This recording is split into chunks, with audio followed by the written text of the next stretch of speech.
Di podcast pertama sih hari ini kita telepon dulu narsum yang akan kita undang di podcast pertama sih. Karena kita udah sampai di depan kantornya nih guys. Oke ya, bismillah nih. Halo, Assalamualaikum. Iya Kang, Alhamdulillah sehat. Kang, kebetulan Alhamdulillah saya sama tim pertama Asia udah sampai di depan kantor Akang. Oh iya siap. Sebentar lagi kita jemput ya Kang. Kita mau denger kisah-kisah dari Akang yang akan dibawakan di podcast pertama Asia. Udah siap banget ini di sini. Oke siap, Assalamualaikum.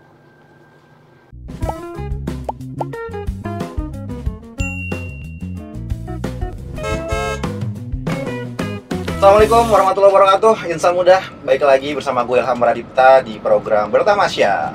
Kita di sini berbagi kisah membawa berkah. Insya Allah kisah-kisah yang kita bagikan di podcast Bertamasya ini membawa manfaat buat gue pribadi dan juga mungkin buat lo semua yang nonton di YouTube Dompet Duafa TV. Jangan lupa untuk subscribe ya, jangan nggak ketinggalan podcast Bertamasya. Dan di episode kali ini gue ditemenin sama salah seorang aktor, salah seorang traveler, pebisnis juga, Masya Allah, dan juga mungkin bisa ditambahin filantropis kali ya, karena beliau ini suka berbagi. Siapa lagi kalau bukan Kang Aiman. Assalamualaikum Kang Aiman. Waalaikumsalam warahmatullahi Kumaha damang, Kang? Alhamdulillah sehat. Saya harus manggil Akang karena beliau ini putra daerah asli USA, orang Sunda asli dari Garut. Betul. USA ya. USA. Orang Sunda asli. Baru tahu nih USA. Orang Sunda asli. Asli pisan ya. Iya. Lahir dan besar. Lahir di Bandung. Lahir di Bandung. Kemudian di umur 6 tahun 7 tahun pindah ke Garut. Masya Allah. Nah, Kang, sebelum kita mulai, karena ini tayang perdana nih ya, betul. Guys ya. Oh ya? Kang Aiman di podcast pertama saya menggunakan layout terbaru nih. Oh, ini layout terbaru. Wah, luar biasa ini. Biasanya kan ada depan, sekarang pakai pilot seat. Kita ada 3 pertanyaan cepet yang harus dijawab. Oke. Sama Kang Aiman. Siap. Apa nih pertanyaannya? Pertanyaan pertama. Jadi pebisnis sama pejabat? Pebisnis. Jadi artis apa model? Artis. Indonesia apa luar negeri? Indonesia dong. Ada. Ini kita bedah. Deg-degan nih. Baru 3, belum 5. Oke, siap. Kita tes 3 dulu. Siap. Kang, kesibukan sekarang apa aja nih Kang? Kesibukan, alhamdulillah aku tuh orangnya nggak suka diem, makanya harus sibuk setiap hari. Makanya gue tuh kalau bisa setiap hari harus ada kegiatan. Harus tuh ya? Harus ada kegiatan. Ngapain? Lu lihat tadi sendiri di rumah gue, tiba-tiba lagi ada tukang, ada apa? Karena hari ini tuh menurut gue kayak pas kosong, ngapain lagi ya? Oh yaudah deh, biar beresin rumah deh, apalah gitu. Kalau beresin rumah pun udah kerja sendiri ya? Iya harus. Rajin juga. Nah untuk kesibukan ya, hari-hari gue sekarang ini tuh pertama punya kegiatan clothing line ya, clothing line bisnis. Terus yang kedua otomatis di dunia industri entertainment masih jalan ya, kadang kala host, kadang kala syuting FTV, ya kadang kala bikin konten gitu loh. Terus sama traveling gitu juga. Oke. Nah kita balik ke pertanyaan tadi nih. Tadi bisnis apa pejabat? Betul. Kenapa bisnis ya? Kenapa milih bisnis? Kan pejabat enak, kan banyak teman-teman artis yang menjabat sekarang ini. Banyak banget tawaran sih untuk jadi menjabat ya. Partai apa? Ya banyak lah, bahkan sampai ada yang ntar gue liatin. Warnanya aja sebutin. Banyak, maksudnya ada yang waktu pas kemarin aja yang kayak sampai ngirimin ngecer gitu. Mas Aiman mau ikut ini nggak? Ini udah ada maharnya sekian M gini. Waduh. Sekian M gitu sampai. Dan terus ya Pak, saya belum mau. Terus begitu dia ngechat lagi. Ini yang udah ikutan ini loh Mas. Oh, diajak teman-temannya dulu tuh. Betul.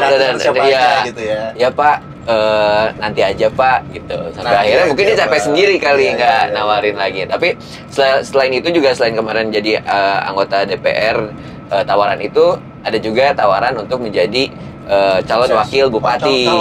Calon wakil bupati di daerah gua itu. Yang lahir apa yang Garut? Di Garut. Nah, kemudian itu tuh udah 2 kali tawaran gitu ya. Terus ya belum siap dan belum sanggup karena pertama mungkin kalau pejabat itu kita harus siap dulu. Apanya nih? lahir batinnya, mentalnya harus lahir apa ya? Mungkin kita harus tahu juga situasi kondisi di lingkungannya seperti apa. Sedangkan gue kebanyakan di Jakarta. Terus kedua berarti gue harus siap juga untuk bertanggung jawab akan masyarakatnya. Gue kayaknya belum tahu tuh seperti itu, belum siap lah untuk itu. Secara usia? Secara usia udah siap secara usia ya. Berapa, Kang? Ya bisa di googling aja ya. Iya. Nah terus yang ketiga adalah takut akan godaannya gitu loh. Kan banyak banget sekarang kan ada kepala-kepala daerah atau pejabat-pejabat yang akhirnya mungkin nggak tahan akan godaan, bisa jadi masuk sel gitu. Tahta wanita Setuju. wisata. Nah gitu ya. Semuanya tuh bisa betul. ini ya, tergoda ya. Oke. Nah kalau bisnis sendiri, bisnis apa yang dijalanin saat ini? Bisnis sekarang yang jalanin ya. Sekarang ini tuh bisnis yang pertama adalah bisnis clothing line ya. Ini Sebelum join clothing line pernah jalanin bisnis lain? banyak. Dulu pernah usaha juga keripik gitu loh.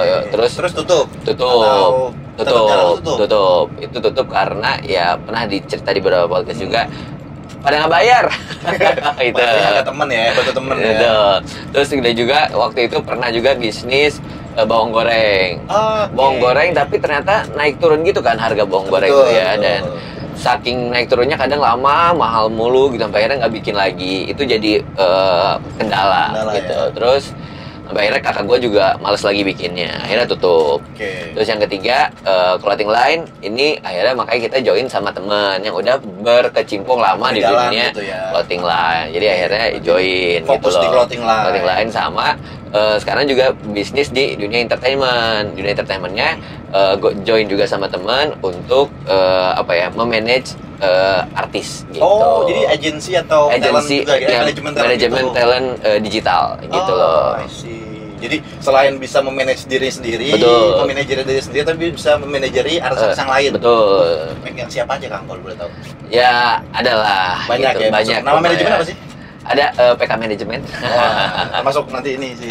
Boleh. Nah, betul. Handle juga ya. Iya. Oke. Gitu. Terus tadi pertanyaan selanjutnya. Ya. Indonesia apa luar negeri? Betul. Kenapa milihnya Indonesia? Indonesia karena cinta banget Indonesia ya. Karena mana aja nih Indonesia nih kalau jalan-jalan? Ya hampir semua kecuali Papua belum. Semua tuh dari Sabang sampai belum sih. Sabang belum. Sabang belum. Sumatera udah semua. Semua udah. Karena hobi jalan-jalan. Pertama karena hobi jalan-jalan, terus karena ya nggak tahu, kecintaan orang Indonesia tuh pasti sangat mencintai negaranya sendiri ya gitu. Bahkan ketika di netizen aja di sosial media pasti selalu membanggakan Indonesia banget kan. Ketika misalkan Indonesia yang dihina atau di apa tuh main bola lah ya. Betul. Udah fanatik banget kan Indonesia tuh. Makanya, dan gue sangat bangga banget jadi warga Indonesia. Dan kenapa ketika gue lagi traveling ke luar negeri pun pasti gue selalu ngomong ke orang-orang luar sana atau ke teman-teman traveling lain tuh, traveler lain, ayo dong datang ke Indonesia tuh bagus, Indonesia udah pernah kesini belum, kesini gitu loh. Jadi sekalian mempromosikan. Jadi lo berangkat ke Eropa, lo berangkat ke mana namanya negara-negara lain, atau mungkin umroh kali ya sekalian. Sekalian mampir dong ke Indonesia gitu. Setuju. Kalau di Indonesia sendiri andalan Kang Aiman nih, traveling daerah. Kalau paling indah banget Labuan Bajo ya. Menurut gue itu Labuan Bajo udah kayak surganya banget deh. Sering berarti ke situ ya? Ya lumayan. Terus karena landscape-nya masih alami, terus masih asri dan indah banget menurut gue. Terus kalau misalkan kota gue suka dengan kota Solo. Solo. Kayaknya kita akan tahu nih pensiun Kang Aiman bakal kemana. Di Garut kayaknya. Keren ke Solo tuh. Kenapa milihnya Solo? Karena santai, makanannya enak-enak, murah-murah gitu loh. Dan dekat presiden nanti. Ya, mungkin. Udah punya tanah. Di Solo ya. Di Solo.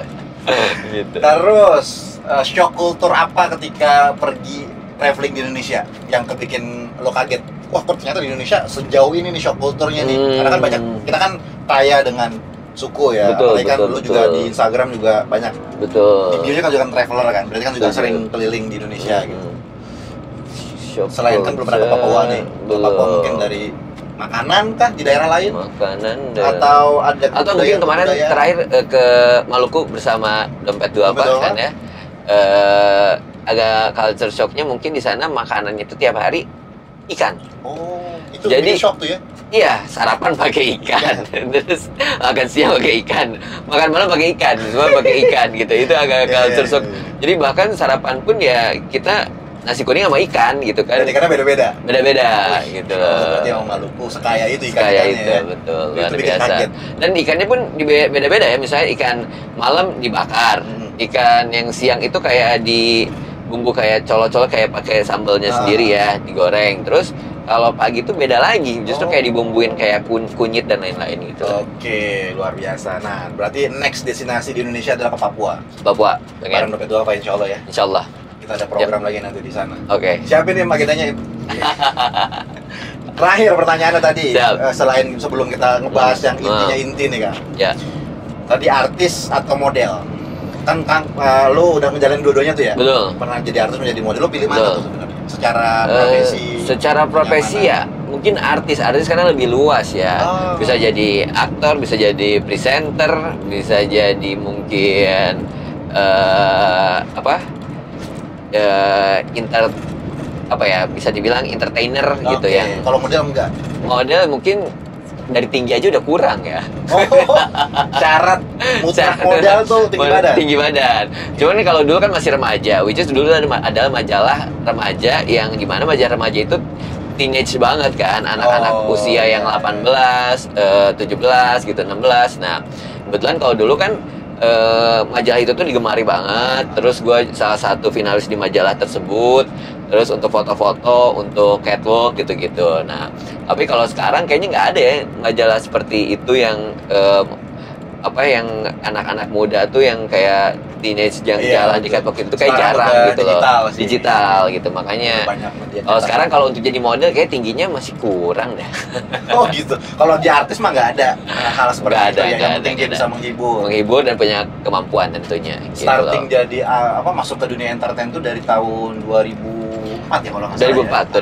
2004 ya. Jadi lo struggle-nya kayak gimana? Struggle-nya Kalau banyak masuk banget dunia ya. entertain tuh kayak gimana sih Kang? Wih, itu ceritanya bisa 2 jam nggak apa-apa. Kalau apa dong? Persingkat aja. Dipersingkat ya. Kalau gue sih dulu tuh nggak pernah nyangka bisa ada di dunia entertainment seperti sekarang Iya, ini iya, ya. iya. Pertama dulu anak sekolahan, dulu karena dari daerah dari Garut Dari ya. Garut. Dulu tuh wakil ketua OSIS di sekolahan yang kerjaannya tuh ya abis pulang sekolah masuk organisasi tuh dari mulai pramuka, PMR, OSIS, Paskibra semua diikutin. Ya. Jadi karena gue tuh nggak suka diem, which is setiap hari ya. Senin sampai Jumat Harus ada kegiatan, semua. aktivitas semuanya gitu. Dan abis itu gue juga suka dengan belajar kimia, which is abis itu tuh kadang gue les juga gitu ya, sampai ikutan Olimpiade Kimia juga tuh waktu dulu SMA tuh. Nah setelah itu karena gue jadi wakil ketua OSIS, akhirnya ada satu majalah tersebut bikin acara di sekolahan. Oke. Abis bikin acara di sekolahan ya karena pesertanya kurang, gue disuruh ikutan. Oh Ya gitu. udah ikutan lah ya. Ya. Abis itu karena mungkin anak sekolahan tersebut ya ketika gua jalan catwalk tuh wah teriakannya paling kenceng kali ya orang-orang tuh, tapi nggak menang. Dan justru itu karena nggak menang, Penasaran. di foto-fotoin tuh ada salah satu agensi di foto-fotoin gua, dikirimin ke majalah tersebut. Akhirnya malah kepilih jadi 20 finalis cowok seluruh Indonesia yang namanya itu Top Guest gitu. Oke. Jadi tuh nggak disangka. Nggak disangka. Jadi tuh nggak mendaftarkan diri. Nggak, dari majalahnya, dari Iya, agensinya, majalahnya dari emang agensi, dari agensi malah agensi. daftarin. Iya, betul. Nah, dari biasa, situlah luar biasa. alhamdulillah mungkin jadi rezeki juga Jadi buat rezeki gua juga, gitu. Pertama kali nginjakin Jakarta, ternyata wah Masya Allah Jakarta seluas ini ya, segede ini ya, lihat gedung-gedung gitu ya. Itu 2004 tuh ya. Iya, itu dari Batu SMA tuh ya? Iya, SMA kelas 3 kebetulan ya. Pas pertama kali ngeliat tuh kayaknya wah Masya Allah, apa mungkin ini kali ya jalan hidupku ya gitu. Ya. Terus dari situ kan saingannya lumayan banyak kan, 20 finalis cowok, 20 finalis cewek kan. Nah, si 20 finalis cowok ini tuh yang dipilih cuman 3 orang kan. 3 apa 5 gitu, lupa. 5 3 orang, 1 2 3 sama finalis sama catwalk ya. Di antara itu semua nggak juara. Terus tapi dari situ tuh kita justru dapat kontrak untuk 1 tahun di majalah tersebut, kontrak sama 1 tahun untuk kerja lah di majalah tersebut sebagai model dan juga untuk casting di beberapa stasiun TV gitu. Itu untuk sinetron. Nah dari situ ngejalan. Pas kebetulan udah lulus SMA ya udah baliklah, akhirnya coba deh di Jakarta gitu karena mikir kalau misalkan di Garut karena pertama abis sekolah belum tahu nih siapa yang biayain kuliah gitu ya, karena kalau dari segi keluarga aja gue dari keluarga yang mungkin bisa dibilang sederhana banget deh gitu, karena nggak ada orang tua, jadi gue mengandalkan saat itu tuh kakak gue doang yang untuk bisa membayarkan sekolah gitu loh. Jadi kalau misalkan kuliah, aduh kasihan kakak gue mampu nggak ya gitu loh, sampai akhirnya gue mikir yaudah deh gini aja, gue coba dulu 3 bulan di Jakarta. Kalau memang ada perkembangan 3 bulan berarti itu adalah menunjukkan gue ada rezekinya di sini gitu. Pertama kali ke Jakarta selama 3 bulan tuh ngekos bareng sama teman-teman tuh berempat ya satu angkatan itu 4 orang. Mungkin kalau sekarang masih eksis ada Lucky Perdana gitu, bareng-bareng sama Lucky Perdana. Terus dari situ 4 orang ini tuh kalau casting bareng-bareng, kemana bareng gitu ya. Terus alhamdulillah gue dapet lah casting iklan gitu. Nah dari situ wah ini kepilih nih. Target gue selama 3 bulan justru baru sebulannya udah dapet iklan nih gitu. Apa mungkin di sini kali ya gitu rezeki gue ya gitu. Sampai akhirnya gue mikir yaudah deh gue nikmatin proses ini mungkin selama 2 tahun. Tadinya 3 bulan, akhirnya gue tambahin jadi 2 tahun.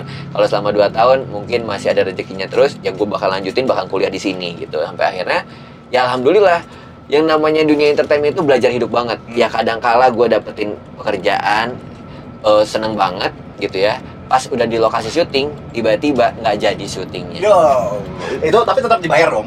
Enggak. Serius. Jadi kalau nggak ada tuh. Nggak ada. Kalau namanya di iklan itu ya, pertama kali kan kita casting iklan ya. Ada yang namanya proses casting dulu. Dari berapa ribu ratus orang gitu yang datang, habis itu ntar nominasi ya 10 orang datang lagi, balik lagi. Nominasi 10 orang. Habis itu ntar balik lagi ada request biasanya. Habis request itu balik lagi ada fitting plus workshop, dari 10 orang jadi 5 orang. Panjang proses. Sampai akhirnya nanti kepilihlah 1 orang gitu. Dan itu tuh proses itu tuh ya, kadang-kala kita tuh happy ya udah kepilih tuh, tiba-tiba udah kepilih 1 orang dari yang hasil semua itu. Akhirnya datang dong kalau syuting di hari H-nya. Terus abis itu ada pengalaman waktu itu pas sudah ketemu sama saudaranya bilang, ini kayak rambutnya kepanjangan, pondok, potongin katanya. Oh ya udah dipotong dulu. Ya sebagai anak baru mah ikut-ikut aja lah ya gitu. Potong dulu, terus coba yuk masuk di frame. Sudah masuk di frame, nggak tahu gimana itu ya. Tiba-tiba si kliennya bisik-bisik gitu ya. 10 menit kemudian, Aiman kamu pulang dulu aja ya. Aduh itu kayak maksudnya ya nggak apa-apa, nanti dikabarin lagi itu yang tadinya happy ya, kebayang nggak sih lagi happy banget tiba-tiba langsung maksudnya apa nih, pulang habis itu baru dikabarin sama orang agensinya, maaf banget ya, ternyata tiba-tiba klien yang satu kayaknya nggak happy ngelihat lo, terus akhirnya di cancel. Aduh astagfirullah, itu tuh 10 tadi proses tadi kan udah keluar modal dong. Betul. Ongkos itu kan modal. Betul. Itulah perjalanan struggle-nya dunia entertainment. Kadang-kala kita udah happy banget, udah keterima gitu, kita udah cerita ke siapa-siapa. Kita kalau happy cerita ke siapa-siapa ya gitu. Sampai akhirnya pas udah hari H nggak jadi, malu dong gitu. Udah cerita ke orang-orang, terus udah gitu, dan sakitnya lagi tuh kayak anjir segininya banget ya gitu loh, yang tiba-tiba hari H udah happy banget tiba-tiba nggak jadi. Tapi kadang kala juga ya di dunia entertainment tuh belajar hidupnya, yang tadinya kita kecewa kayaknya nggak dapet deh gitu ya, pas datang casting kayaknya udah gitu aja cukup, kayaknya gue belum full deh, gue belum ngeluarin maksimal deh, tapi malah tiba-tiba Mas Eman langsung syuting ya tanggal segini-gini gitu loh. Langsung diterima gitu ya. Itu hal-hal yang belajar hidup banget dari dunia entertain. Makanya ya, gue tuh sampai sekarang pun kalau dunia entertainment ini ya, belajar hidup. Gimana ya kalau misalkan orang ganteng tuh banyak banget, orang bertalenta banyak banget, tapi gue tuh gimana caranya biar Allah itu tuh menunjukkan kepada orang-orang yang memilih, nih Aiman aja nih gitu loh. Nah sampai akhirnya gue tuh punya treatment, gue harus mendapatkan faktor X yang nggak orang lain lakukan. Jadi kalau orang lain tuh udah dandan, terus udah wangi, touch up, make up, terus udah casting dengan tampilan dan juga bakatnya masing-masing, gue harus punya apa nih yang mungkin orang lain nggak lakuin. Oh mungkin gue harus pakai jalur langit gitu loh. Nah jalur langitnya itu gue tambahin. Emang dari dulu kebetulan ya alhamdulillahnya tuh gue tuh diajarin sama nenek gue kalau apa-apa tuh coba puasa, coba sholat tahajud gitu ya. Nah, dari dulu ketika misalkan lagi sekolah pun, kenapa gue bisa sekolah di sekolahan favorit pun karena yaitu diajarin sama nenek gue untuk puasa biasain Senin Kamis. Sampai akhirnya gue puasa Senin Kamis, terus kalau ada sesuatu apa coba minta sama Allah dengan tahajud gitu loh. Sampai akhirnya gue tuh tahajudin itu ya. Gue minta langsung sama Allah, minta sama Allah gitu. Ya. Sama yang paling penting lagi, coba dengan sedekah. Karena sedekah itu bisa mengabulkan doa, sedekah itu bisa menghapuskan dosa-dosa kita, bisa mungkin menolak bala dan memperpanjang umur. Dan coba dengan sedekah itu tuh, siapa tahu nih dengan sedekah yang kita lakuin, justru ini faktor X yang mungkin orang lain nggak lakuin gitu loh. Sampai akhirnya ya gue lakuin itu ya. Di saat itu ketika misalkan ada satu castingan nih, waktu itu jadi perannya itu jadi peran utama untuk film buat iklan salah satu brand iklan minuman. Kalau misalnya gue tuh doain ya Allah kalau misalnya ntar dapet, insya Allah nanti aku mau tambahin lagi nih sedekahnya nih, mau ngasihin sedekahnya juga bahkan setengahnya nih dari hasil syutingan gitu. Nazar tuh ya? Iya itu tuh. Tapi sebelumnya ada sedekah juga gitu loh, dengan niat ya udah nih sedekah ini tuh mudah-mudahan mempermudah jalan mendapatkan rezeki ini gitu lah. Nah terus udah gitu yang dari berapa puluh orang yang kayaknya nggak mungkin deh itu bakalan kepilih gue gitu. Karena gue tuh kadang suka mikir ketika pas datang nominasi 10 orang, wah itu udah terkenal, udah insecure duluan. Malah gue lo yang kepilih gitu.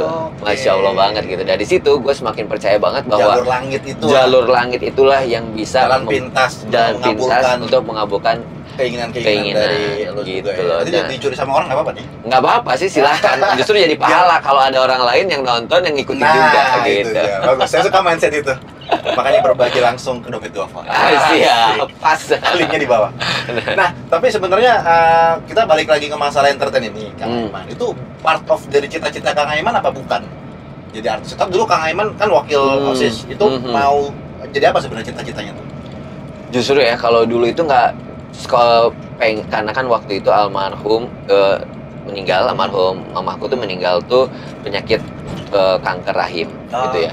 Jadi dari kecil tuh pengen deh mindsetnya itu pengen deh jadi orang yang suka bikin obat yang bisa menyembuhkan orang-orang penyakit yang lagi sakit.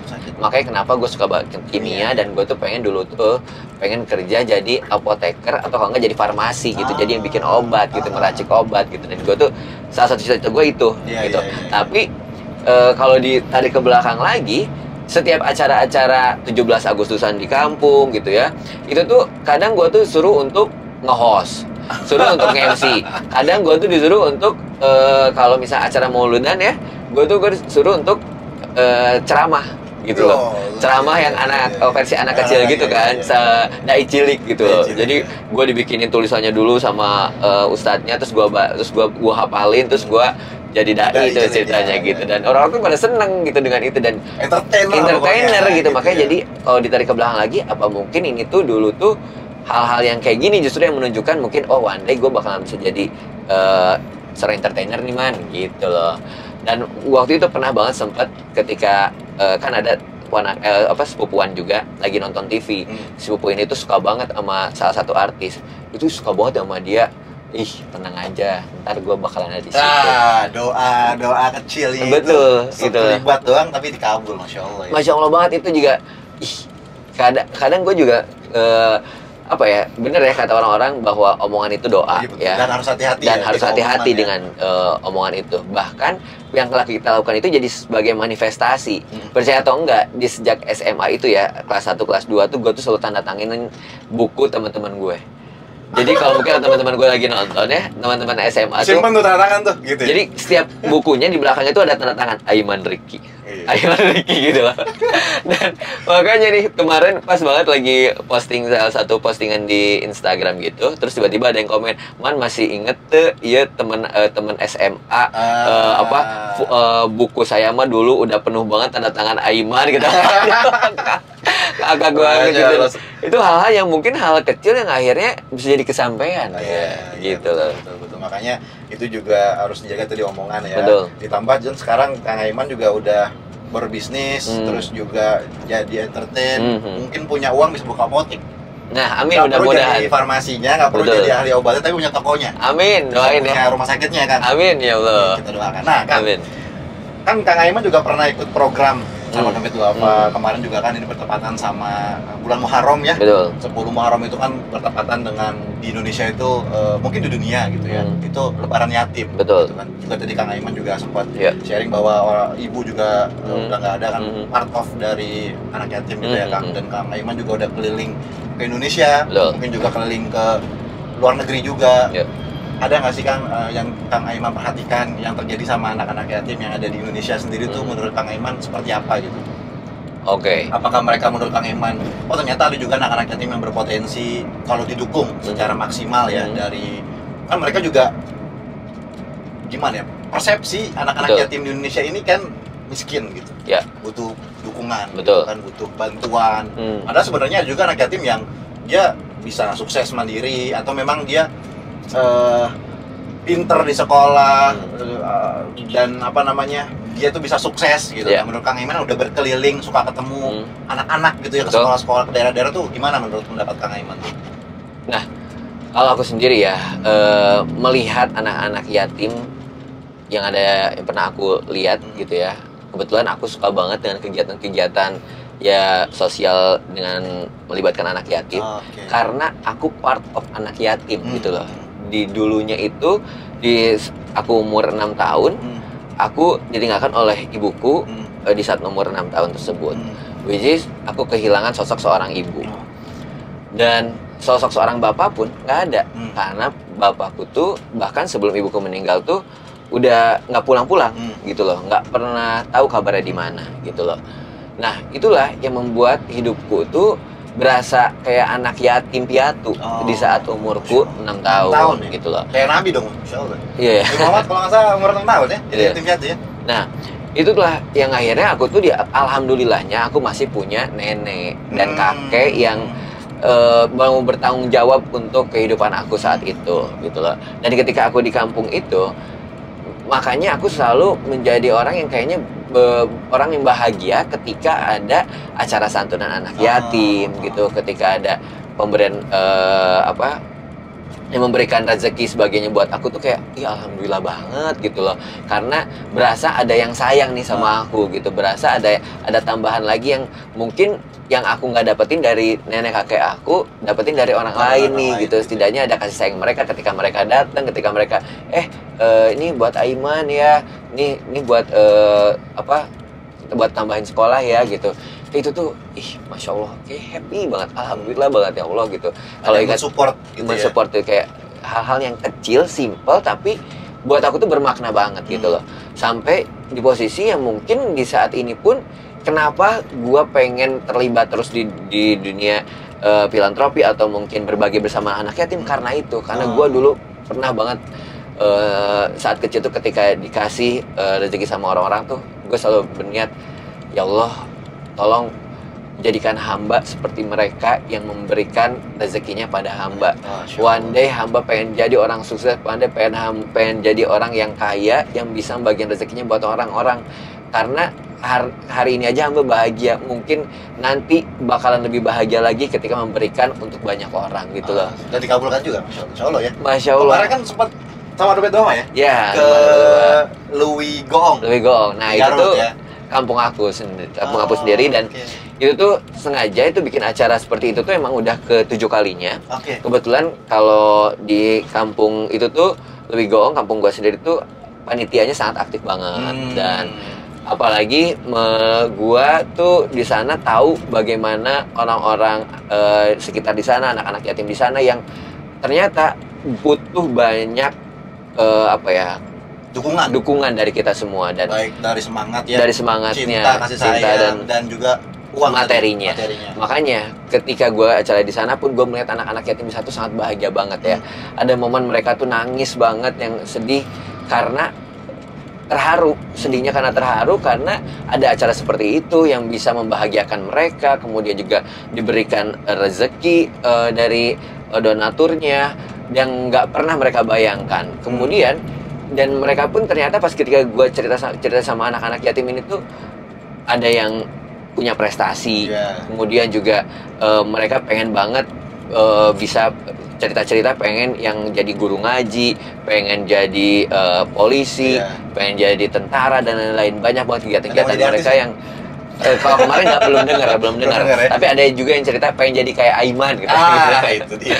Nah itu hal-hal yang menurut gue yang perlu kita support banget. Kenapa? Karena ya itu tadi yang bisa membuat mereka menjadi lebih sukses ya mungkin dari kita semua nih yang peduli akan mereka gitu.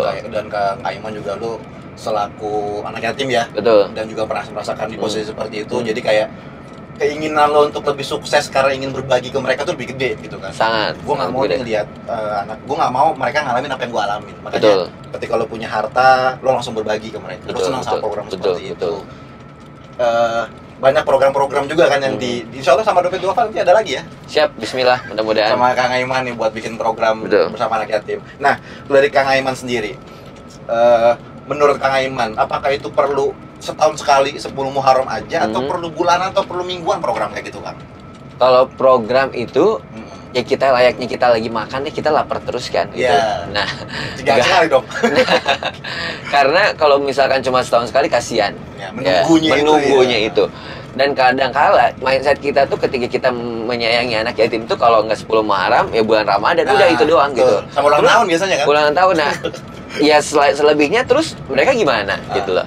Nah itu hal-hal yang membuat gua tuh pengen banget dulu bahkan gue pernah banget bikin kan kalau hidup tuh ada planning grand plan dalam hidup gue ya, dan gue tuh dulu pernah baca buku tentang grand planning dalam kehidupan gitu, mindset dalam hidup, dan gue tuh selalu menggambarkan nih nanti gue pengen punya perusahaan, nih nanti gue pengen ibadah haji, terus nanti gue gambarin gue pengen punya rumah yatim gitu, dimana di rumah yatim itu ya setidaknya gue bisa ikut serta untuk mengasuh anak-anak yatim itu, dan itu salah satu cita gue sampai sekarang mungkin belum kecapean. Insya Allah. Mungkin dengan setidaknya belum punya rumah yatim tersebut, ya setidaknya gue bisa ikut bantu dengan anak-anak yatim seperti itu, gitu loh. Biasa insya Allah akan ada program bareng lagi. Amin. Dompet Duafa bersama Kang Aiman buat berbagi, mungkin sampai ke daerah Papua insya Allah. Amin. Belum pernah ke Papua, biar sekaligus. Setuju. Traveling juga. Nah, Kang Aiman, closing statement nih, karena kita udah di akhir acara, di penghujung waktu, mungkin Kang Aiman ada motivasi buat anak-anak yatim, motivasi juga atau dorongan buat para donatur ya yang nonton ini buat berbagi juga dana atau rezekinya mereka ke Dompet Duafa. Karena Dompet Duafa ini nggak cuma lembaga zakat aja, infak, sedekah dan wakaf aja, tapi kita juga ada program yang membantu atau mensupport dan menyejahterakan anak-anak yatim juga. Nah, mungkin seperti itu. Nah, silakan closing statementnya. Yes, mungkin dari aku pribadi, aku pengen ngajakin teman-teman semuanya yuk sama-sama mengasihi dan merangkul anak-anak yatim seperti layaknya kita yang pengen dikasihi oleh orang tua kita, apalagi mereka yang nggak punya orang tua gitu loh. Yang pertama yang mungkin kita bisa berikan selain kasih sayang, kita bisa mampu seperti apa dengan materi. Kalau misalkan kita belum bisa materi, bisa jadi volunteernya gitu loh. Dan hal-hal baik ini tuh yang mudah-mudahan insya Allah akan balik lagi kepada kita kok gitu. Nggak akan baliknya ke orang lain, justru akan balik lagi kepada kita. Jadi sebisa mungkin hal kecil yang bisa kita lakuin untuk anak yatim, kita lakuin sekarang. Dan itu ya, gue ngerasain sendiri bagaimana ketika kita memberikan sedikit untuk anak yatim, pahalanya itu berkali-kali lipat. Mungkin kalau di dunia saat ini ya, itu kebaikan-kebaikan itu berkali-kali lipat. Entah itu mungkin dari pekerjaannya, mungkin entah itu dari materinya, akan bertambah dan bertambah lagi. Jadi nggak ada ruginya ketika kita menyantuni anak-anak yatim gitu. Yuk sama-sama kita peduli dengan anak-anak yatim, santuni mereka. Dan apalagi kalau misalkan dia lewat Dompet Duafa, sangat memudahkan banget. Kita bisa yang namanya sedekah subuh pakai aplikasi Dompet Duafa, di situ bisa. Atau bisa ikutan program-program Dompet Duafa yang banyak banget program-programnya. Bisa langsung dari aplikasinya, bisa lewat dari banknya dan lain-lain. Dan selama ini yang gue ikutin kegiatan-kegiatan dompet duafa ini tuh, kenapa gue nyaman sampai saat ini? Pertama karena pengelolaan keuangannya, kedua kegiatan-kegiatannya, dan yang ketiga keterbukaan dan manajemennya yang baik gitu loh. Dan itulah mudah-mudahan teman-teman semuanya bisa ikut andil dalam menyantuni anak-anak yatim, membahagiakan anak yatim, dan ikut mendonorkan atau mendonasikan rezekinya untuk anak-anak yatim lewat dompet duafa. Baik, Kang Aiman, terima kasih. Luar biasa, the one and only nih. Sama-sama, makasih Kang Aiman atas waktunya. Ya. Dan itu dia Insan Muda, topik pembicaraan kita mudah-mudahan bermanfaat di podcast pertama Syah hari ini. Dan insya Allah kita akan ketemu lagi di video selanjutnya. Jangan lupa pastikan lo subscribe channel YouTube Dompet Duafa TV, dan juga like serta share videonya, karena insya Allah gua sendiri yakin banget, Kang Aiman juga mungkin yakin kalau konten ini bermanfaat buat yang lain. Insya Allah. Mudah-mudahan jadi pahala yang mengalir terus karena berbagi kebaikan. Amin. Gua Ilham Pradipta pamit undur diri. Assalamualaikum warahmatullahi wabarakatuh. Waalaikumsalam warahmatullahi wabarakatuh.